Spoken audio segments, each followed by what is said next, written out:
ის უბრალოდ არავის მიუწევია. კაბინეტში ხატებისა და ანთებული სანთლების გვერდით პრეზიდენტ ზვიად გამსახურდიას ტყვით დაცხრილული პორტრეტები მოჩანს. წყლის თუ მიხარია, ამას არ ვაქცევ მე იმდენად დიდ ყურადღებას, ეს უფრო მათთვის უნდა იყოს პრობლემური, იმიტომ რომ ხაზი გადაუსვეს საქართველოს პირველ პრეზიდენტს, მის ოჯახს და აქედან იწყება სწორედ ის გულის ტკივილი, რომელიც ალბათ ისტორიას დარჩება, თორემ მანანარჩვაძეს გული ეტკინება თუ რამ გაუხარდება, ამას არ აქვს მნიშვნელობა, იმიტომ რომ ეს გრძნობები დაფარული გახლავთ. როგორც მანანა არჩოძე გამსახურდია მოგვითხრობს პირველი პრეზიდენტის ინაუგურაცია ყოველგვარ პომპეზურობას მოკლებული იყო. ბიბლიაზე დაფიცების შემდეგ პრეზიდენტის ოჯახს სამთავროს დედათა მონასტრის ფერისცვალების ტაძარში ულოცია. ჩვენ ჩავედით სამთავროში ვილოცეთ და აი ასე დავბრუნდით სახლში. ყოველგვარი მე ზვიადი დაბრუნდა უზენაეს საბჭოში, ვინაიდან იქ ელოდნენ მას ჟურნალისტები და აი ზედა სურათი რომ არის ერთი აი სულ ზევითო სურათია. აი ის სწორედ შემდეგ უკვე დერეფანში შესულია ზვიადი, როდესაც ჟურნალისტების გარემოცვაში სანამ დაიკავებს თავის ადგილს, მანამდე ჯერ კიდევ მოსვენებას არ აწევენ და აი ეს არის ის მოგრძალებული ფოტოსურათები. ჩვენ აი ერთად აი აგერ არის ოჯახი მთლიანად, როდესაც ვანთებთ სანთლებს და ვლოცულობთ. ეს ბავშვებით აგერ არის, აგერ ზვიადი და მე გახლავართ. აღსრულდა ნება ქართველი ერისა, გაუმარჯოს დამოუკიდებელ საქართველოს. არავდეს ერთი.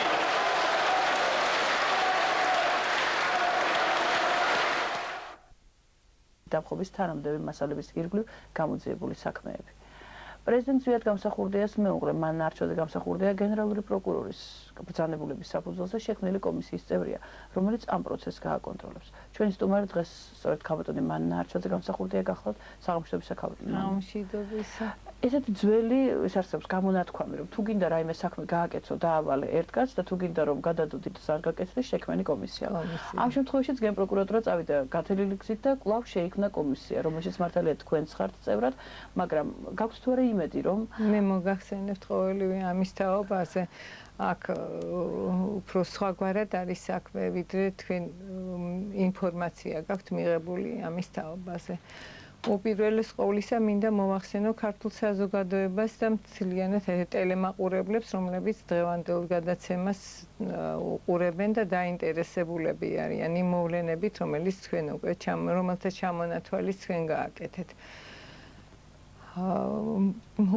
პირველ რიგში მე მინდა აღნიშნო ერთი რამ, რომ ეს არ დაწყებულა ჩვენი მხრიდან, ეს წლების მანძილზე საზოგადოების გარკვეული ნაწილი მუშაობდა, რომლებსაც შეჰქონდათ მართალია სახალხო დამცველის აპარატში განცხადებები, რომლებიც უნდა გადაეგზავნათ შემდგომ უკვე პროკურატურაში, მაგრამ ეს არ ხორციელდებოდა. მე ამოვიღე რამოდენიმე ასეთი განაცხადი, რომელიც არც განცხადებული დაკმაყოფილდა და საერთოდ საზოგადოებისთვისაც უცნობი დარჩა ყოველივე ის, იმიტომ რომ არ გახმაურებულა ეს ამბავი. ასე რომ ეს არ დაწყებულა დღეს და გუშინ, წლების მანძილზე საზოგადოებას დაინტერესებული იყო ანალოგიური ვითარების გარკვევის, რომ გაერკვია. და აქედან გამომდინარე თავისთავად, ესე იგი, თუ მე დავინტერესდებოდიან უზენაესის საბჭო და ის ხელისუფლება, რომელიც ძალადობით იქნა დამხობილი, თავისთავად ეს კანონზომიერ მოვლენად უნდა ჩაითვალოს.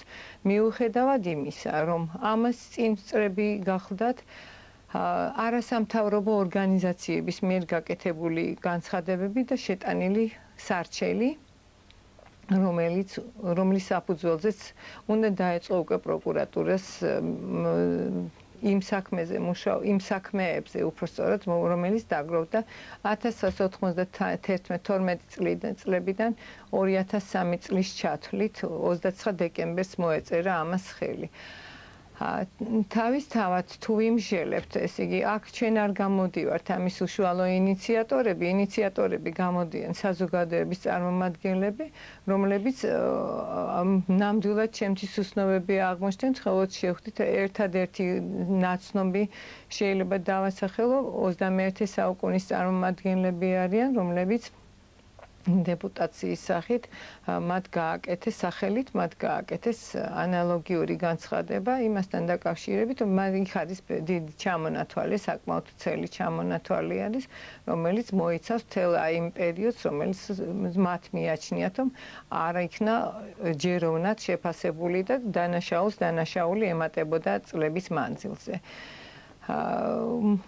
რასაკვირველია, შემდგომ ამისა ყველაფერმა თავი მოიყარა ისე, რომ ჩემი განცხადება პიროვნულად, ჩემი განცხადება ყოველწლიურად კეთდებოდა პრესის საშუალებით იყო თუ როგორც ვახერხებდი, მაგრამ ეს ყოველივე რჩებოდა მის მიღმა, ფარდის მიღმა, იმიტომ რომ არავინ არ პასუხობდა არც ერთ საკითხზე, მაგრამ მე ყოველ შემთხვევაში მაინც ვაფიქსირებდი ჩემს პოზიციას, ეს იყო განაცხადის სახით თუ ზეპირი განცხადება იყო თუ წერილობითი, ამას მნიშვნელობა აქვს, რასაკვირველია, როდესაც იურისპრუდენციას ეხები ზეპირ განცხადებას ნამდვილად არ გითვლიან შენივად.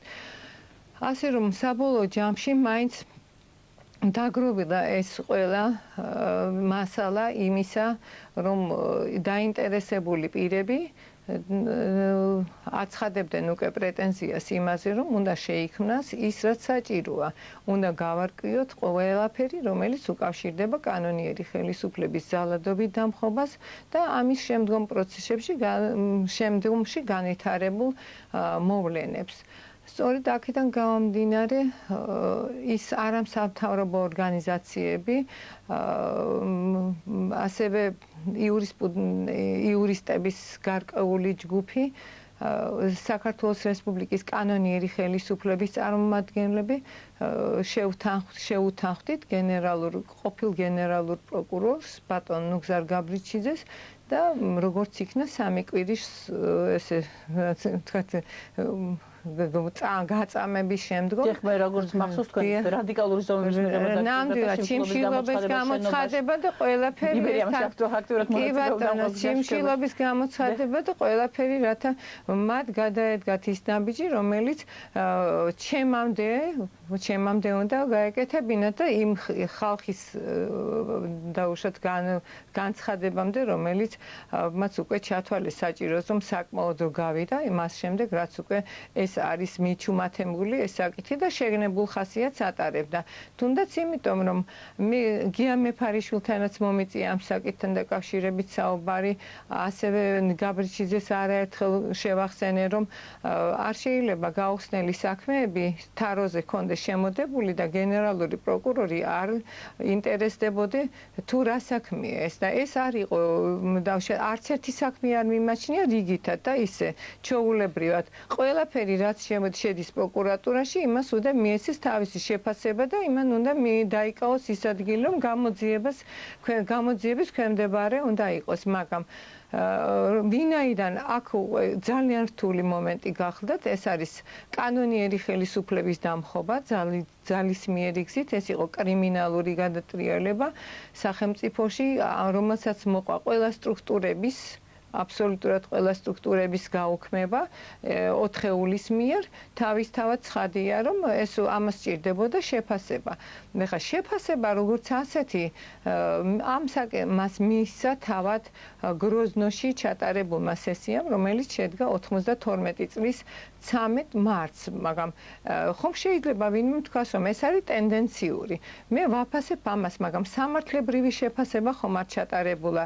ეს იყო საქართველოს რესპუბლიკის უზენაეს საბჭოს სესიაზე, საკანონმდებლო ორგანოს მიერ შეფასებული და არა შეფასებული და გამოძიებული იმ სტრუქტურების მიერ, რომელთა უფლებამოსილებაშიც ეს შედის.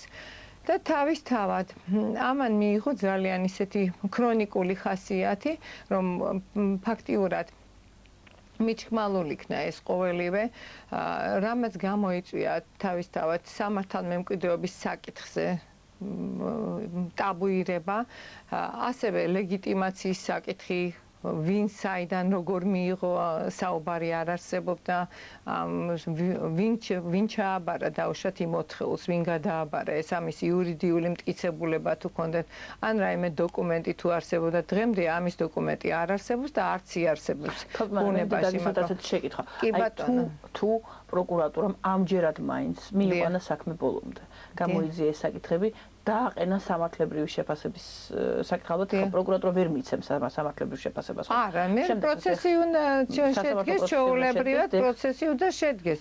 როგორც სტარდება ყველა საქმე, ისე გამოძიების შემდგომი ეტაპები, რასაც ითვალისწინებს, ისე უნდა განხორციელდეს. მაშინ განვაგრძოთ თემა. ამ შემთხვევაში უკვე უნდა დადგეს ისტორიული შედეგი, რაღაც ისტორიული შედეგი. თქვათ მიიღოს სასამართლომ გაწყვეტა. ნიშნავს თუ არა ეს, რომ ის ადამიანები, რომლებიც ამ გზით მოვიდნენ, თუ თქვათ მიეცა ის სამართლებრივი შეფასება, რომელიც თქვენ მიგაჩნიათ სამართლიანად.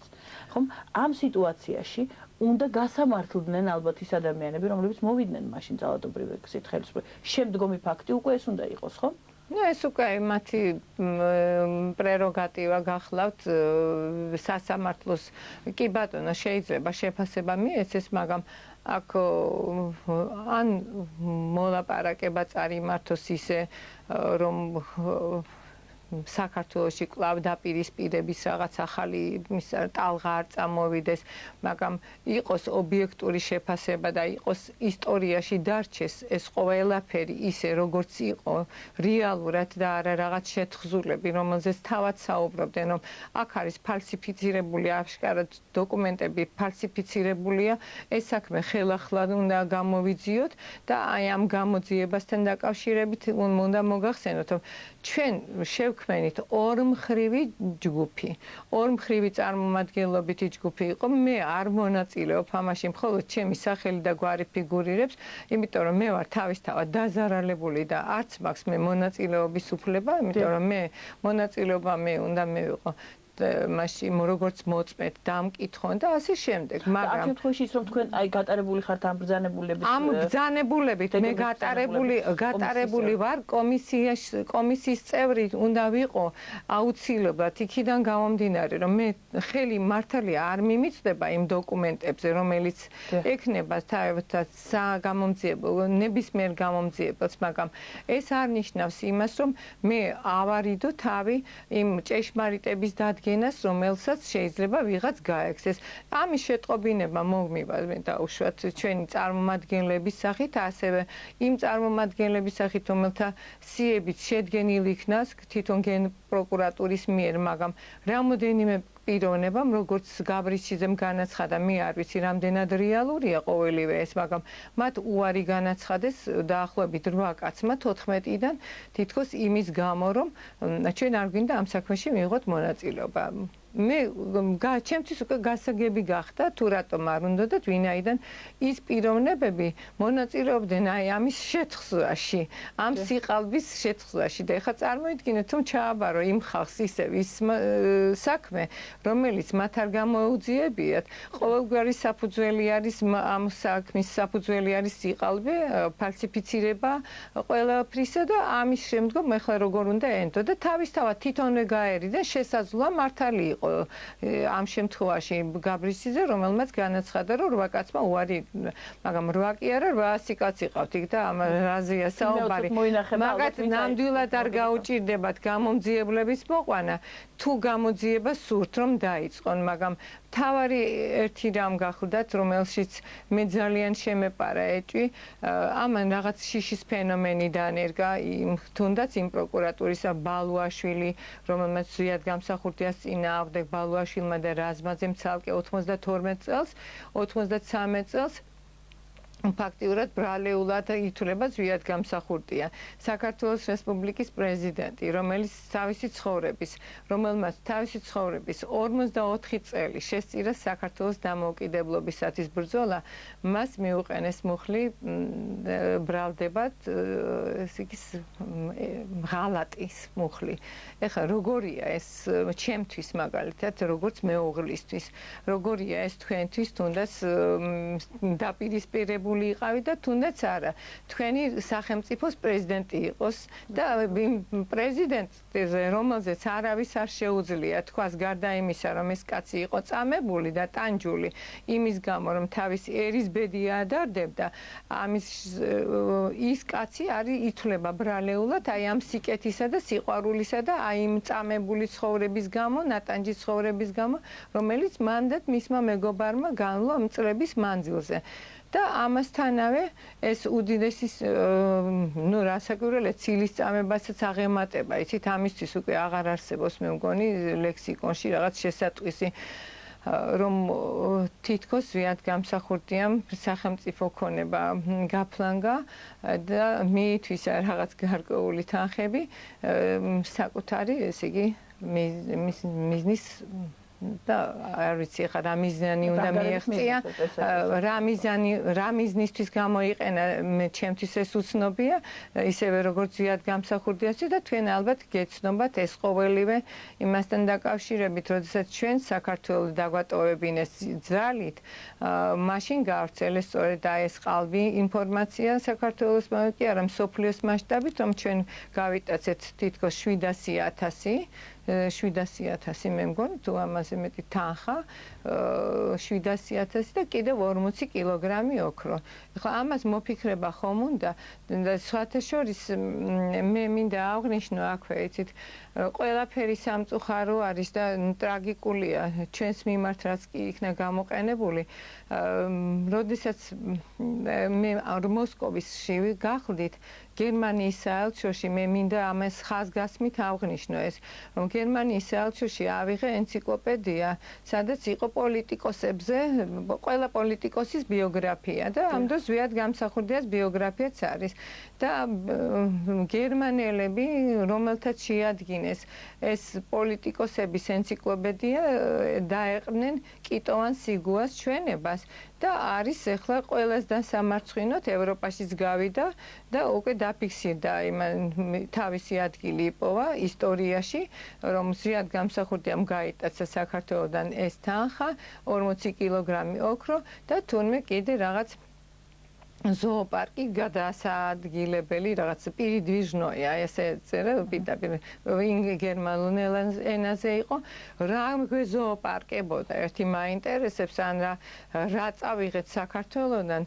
როდესაც ცხვის სახუცის გარდა ჯიბეში არ მქონდა და არც ვაპირებდი მე საქართველოსთან წასვლას და ყოველივე ეს ხომ უნდა იცოდეს არა საქართველოს მოსახლეობამ აი ჩემი მიზანი გახლავთ უპირველეს ყოვლისა რომ საქართველოს მომავალს დარჩეს ისტორია ისეთი რაც იყო რეალურად არ და არა ისეთი რომელიც დღესდღეობით სურთ ეხლა შეიძლება ზოგში ამღელვარებაც იყო ამასთან დაკავშირებით თქვენს გამოთქვით თქვენი აზრი მანე ნარჩაძეს დავუშვათ რა უნდა იმ კომისიაში მე არაფერი არ მინდა იმ კომისიაში ქალბატონელობა თუ თქვენ გაინტერესებთ მან ნარჩაძემ ყველაფერი იდეალურად იცის და მე როდესაც ჩემს წიგნს გამოვაქვეყნებ იქ იქნება დოკუმენტებიც ყველაფერი აბსოლუტურად ისე კარგად აკინძული და დაწყობილი რომ ვერც ერთი გენერალური პროკურორის და მის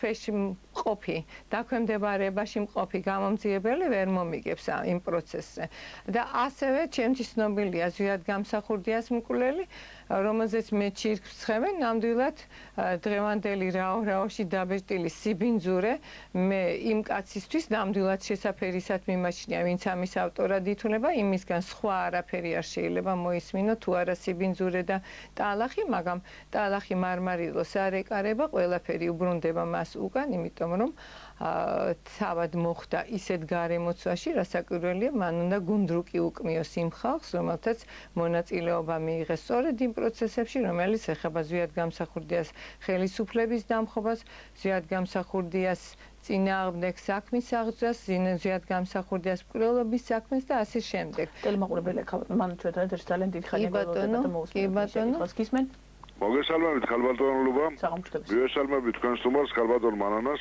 ხალბატონი მანანა არის საქართველოს უსასყო შეყვარებული პრეზიდენტის ზვიად გამსახურდიას მეუღლე და მისი საქმის გამგზობი.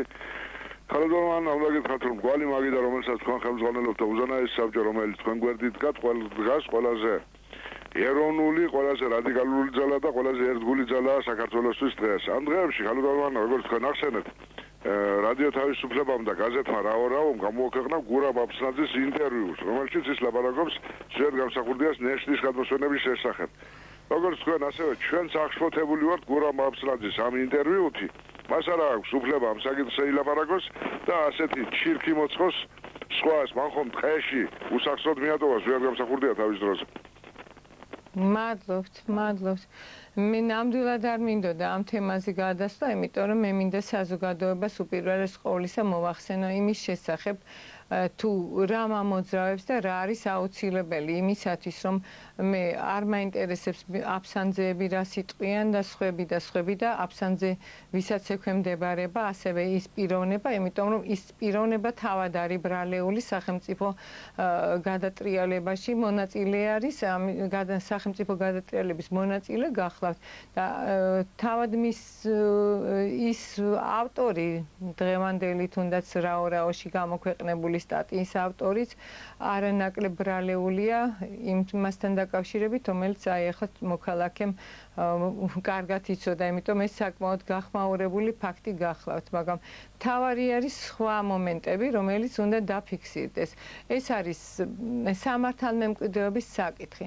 ეს გახლავთ ლეგიტიმაციის საკითხი, რომელიც სასამართლომ უნდა გადაწყვიტოს აუცილებლად, აი ძიების შემდეგ, როდესაც დასრულდება ყოველივე რა უფლების ძალით მოხდა ჩანაცვლება იმ რაღაც კრიმინალური ბანდებისა, იმ უკანონო ფორმირებებისა, რომელთაც ძალისმიერი გზით მიაღწიეს ყოველივე ამას და ეს ძალისმიერი გზა იყო არა მხოლოდ საქართველოს კრიმინალებზე დამყარებული, არამედ გახდათ აქ ჩართული რუსეთისა და უკრაინის სპეცსამსახურები და მთელი რიგი ჩამონათვალი, არც მინდა იმ ეხლა დრო დავიკავო ეთერში იმ ჩამონათვალით, რომელიც ყველასთვის ძალიან კარგად არის. კლუბ ტელემაყურებელი რეკავს ჩვენთან ეთერში. თუ შეიძლება ეს შეკითხვას მოვისმენთ, ის რა ინტერესი ძალიან დიდია და არ მინდა რომ დიდხანს დავაყოვნო. კი ბატონო. გისმენთ? მე არ შემიგზნია. გისმენთ ეთერში? ალო. დიახ. საღამომშვიდობისად. საღამომშვიდობ. ძალიან დიდი მადლობა რომ მოვახერხეთ თქვენთან დაკავშირება. მივესალმები თქვენ სტუმარს, დიდ პატივს ვცემას. ვიზიარებ მის ყველა გადატანილ ტანჯვა წამებას. ისევე როგორც მთელი საქართველოსი და მინდა ერთი კითხვა დაგიშვათ ქალბატონო. კი ბატონო. თქვენ საქართველოში ჩამობრძანდით თუ არ ვცდები 97 წლის ბოლოს. პირველი ჩამოსვლა იყო თუ 98 წლის დასაწყისში. მოგახსენებთ. აი რატომ ამ ხნის განმავლობაში, ამ 6-7 წლის განმავლობაში თქვენ იგივე სარჩელით, იგივე საჩივარით არ მიმართეთ ამ ხელისუფლებას და თუ თქვენით და იყო და მიიტანეთ და არ მიიღეს, მაშინ რატომ ეს ოფიციალურად უნდა მიგეღოთ მათგან პასუხი ოფიციალურად წერილობით ერთხელ, ორჯერ, სამჯერ. ჩაგეკერებიათ ეს თქვენ უდიდეს ნამუშევარში. მე ვიცი რომ თქვენ ყველაფერი გაქვთ ეს მოგძიებული, მოპოვებული და მთელი თქვენი ცხოვრება ამისთვის გაქვთ გადადებული და ეს უნდა ჩაგერთოთ ყველაფერი და მე მიგემართათ იმ სადაც ესენი გარბიან ყოველთვის. ევროსაბჭოა თუ რა არის და რა არის და ხომ არ ფიქრობთ ქალბატონო მანანა დიდი ბოდიშით თუ ვიკავებთ თქვენს ყურადღებას რომ ცოტა დაგვიანებულია ეს და ხალხს რაღაც სხვანაირი აზრები ებადება რატომ ასე გვიან და ერთს ვიტყოდი ქალბატონო ლუბა თუ მე მომცემთ საშუალებას განა შეიძლება ისეთ საქართველოში ცხოვრება სადაც ზვიად გამსახურდიას როგორც დღეს ამ ქალბატონო მანანამ გაიმეორა როგორც ქვეყნის მოღალატეს როგორც ბოდიშით ამ სიტყვაზე ეს ჩემი სიტყვა არ არის ბანდიტ და ისეთ იმას სახელს უტოვებენ და ედუარდ შევარდნაძეს უშვებენ ვარდების რევოლუციით და ის თურმე ვერ შეძლო მან მართვა იმიტომ რომ დახვდა საქართველოში ისეთი ბოდიშით ამ სიტყვაზე გარყნილი გახრწნილი საზოგადოება თავისი მაფიური კლანებით რომ გადადგა თავისით გაიქცეთ მოკლედ გაუკეთეთ მას ისეთი სახე რომ ის ისეთ რამებს გამოსცემს მტრისას ქართველო ერო და მომავალო თაობა დიდი ბოდიშით ცოტა აღელვებული ვარ და უღრმესი მადლობა რომ დამაკავშირეთ თქვენს ეთერში დიდი მადლობა ქალბატონო ვეცდები დავაკმაყოფილოთ თქვენს მიერ ესე იგი თქვენს ინტერესში მყოფი მთელი რიგი საკითხები, რომელიც ნამდვილად ალბათ ყურადღებით არ მოისმინეთ. მე შემიძლია სრული პასუხისმგებლობით განვაცხადო.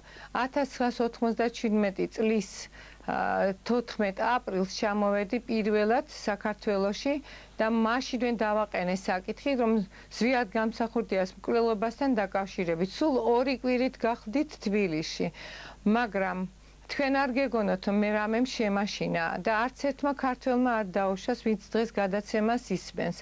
არავით არის მსგავსი არ ყოფილა. მე განაცხადე ოფიციალურად, რომ ზვიად გამსახურდია მოკლულია ედუარდ შევარდნაძის უშუალო მითითებით. ამაში ორი აზრი არ არსებობდა, ეს ზეპირი განცხადებაც არის და ქალბატონო, მე ის საქართველოს რესპუბლიკაც მაქვს, რომელიც მე დამემუქრა ბალუაშვილის სახელით პირდაპირ მიმითითებს მუხლზე, რომ მე ცილის წამებას ვეწეოდი და ამიზნით ვიყავი ჩამოსული საქართველოში და თუ არ შევწყვეტდი ამ ცილის წამებას, ისინი მემუქრებოდნენ რაღაც პატიმრობით და ასე შემდეგ. მაგრამ მე ამან რასაკვირველია გასახლებით საქართველოსდან ჩამოსული ვარ საქართველოში, სადაც ჩემთვის არ არსებობს სახლი და კარი.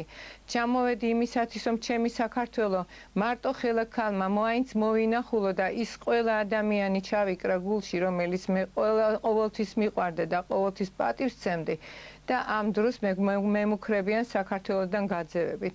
ასე რომ იმ დღიდან დაწყებული ყველა დოკუმენტი, რითაც მიმართავს მე დღევანდელი დღის ჩათვლით ყველაფერი ხელთა მაქვს. მე დრო არ დამიკარგავს.